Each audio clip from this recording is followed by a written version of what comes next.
こんにちは、エメラルドクラブの菅原です。今日は起業するにはシリーズ、会社の作り方についてお話したいと思います。これから起業するあなたに向けて、会社を作るときに必要な決めなきゃいけない5項目をお伝えしたいと思います。これから起業しようとするあなた、これから会社を作ろうとしているあなた、この動画を最後まで見ていただければ、まず何を準備しなければいけないのかがわかります。ぜひ最後まで見てください。そしてぜひチャンネル登録してください。お願いいたします。まずポイント5つ。1番目、会社名を決める。2番目、住所を決める。3番目、事業内容を決める。4番目、資本金を決める。5番目、決算日を決めるになります。ではちょっと説明してまいります。まず1番目、会社名ですね。会社名は皆さん決めてますか？この会社名を決めなきゃいけない時に気をつけなきゃいけないのがですね、同じ名前の会社が同じ会社を作るのにあるかどうか、Google で簡単に今はね、検索できますので、自分が付けようとした名前が他にないかっていうのをぜひ Google さんにググってですね、調べてみてください。そして気をつけなきゃいけないのがですね、できるだけ会社名とっても大切ですので、分かりやすく覚えられやすい名前をつけてください。小文字でね、英語がずらーっと10文字ぐらい並んでるとよく分からなくなってきますし、小文字日本人の方ってやっぱり英語苦手な方多いですから、間違えて会社名を書かれち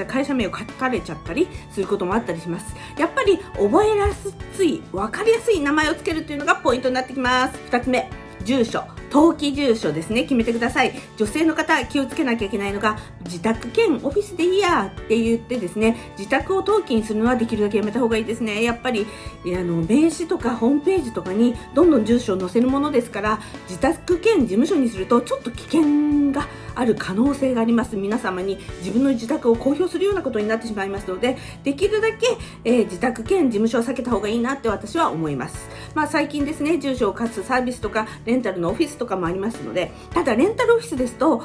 これから融資を受けようとするときにですね、融資が受けにくいという可能性もありますので、融資を受けようと思っている事業をやる方はレンタルオフィスをやめた方がいいです。で、融資する必要はないと、自己資金の中でやろうというんでしたら、安いレンタルオフィスいくらでもありますので、そういったところでやっていただくのもいいと思います。そして3つ目、事業内容。会社を作るときに定款って決めなきゃいけないんですけども、そこで事業内容を決めます。その時にですね、今例えばエステサロンをやろうとしている時に、エステサロンだけではダメなんですよね。できるだけ今やってる事業、それに付随する事業、そして将来的にやるかもしれない事業もできるだけ事業内容を定款に入れた方がいいです。そうじゃないと、その事業ができなくなったりとかですね、やるときにまた定価を変えなきゃいけないので、また手数料がかかったり時間かかったりする可能性があるんですよ。例えば、エステサロンを始めるんだけども、将来的にちょっと利益が上がってきたら、今度飲食店もやりたいわっていう場合ですね、初めに、エステサロンの他に、定価の中にですね、どこかに飲食店の経営とかですね、エステサロンやるんでしたら、エステサロンのコンサルティング業務とかですね、あとは講師の先生になる可能性もありますから、講師業とかですね、そういうそこに付随するやる可能性がある事業もできるだけ書いた方がいいです。それはおすすめです。そして4つ目、資本金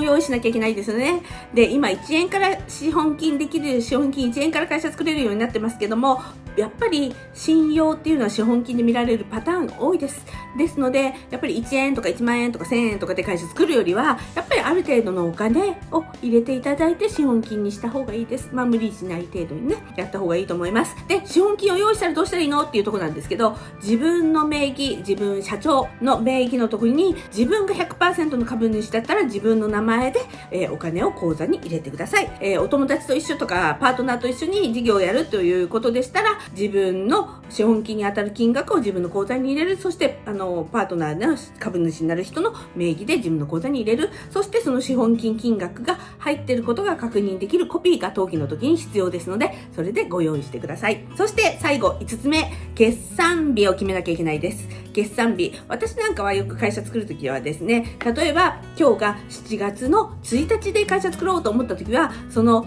前月の末とかに決算日にしたりするんですけど、決算日っていうのは、一言で言うといつでもいいんですけど、気をつけなきゃいけないのは、ほとんどの会社やっぱり3月決算っていうところ多いんですよね。そうすると決算の時に税理士さんに決算を頼むわけですけども、税理士さんがとっても忙しい時なんですよ。忙しい時になかなか仕事を頼みづらいじゃないですか。でしたらあんまり3月にこだわらずに、決算をした方がいいです。そして、できるだけやっぱり決算って大切な時なので、その事業の換算月、暇な月だと思われる時にやった方がいいですよね。飲食店とかだと12月とか忙しいじゃないですか。クリスマスとかねあってね、そうであれば12月とか決算をやめた方がいいですね。年末とかも忙しいので。であればよく飲食店の換算月と言われる4月とかね9月とか、そういう時に決算するとかにした方がいいです。そして1期目がやっぱり丸々できるだけ長くあった方がいいので、私は会社設立した前月末とかにするようにしてますけど、そんなことをポイントに決算月は決めていただいた方がいいと思います。以上5点でした。まとめますと、会社名、事業内容、住所、資本金、決算月、この5つをまず会社、法人登記をする前に必要になってきますので準備ください。以上、本日は会社の作り方の基礎でした。ぜひ皆さんチャンネル登録してね。ありがとうございました。またね。ご視聴ありがとうございました。チャンネル登録をぜひお願いいたします。コメント欄にご質問、ご感想等いただけたら嬉しいです。皆様のメッセージお待ちしております。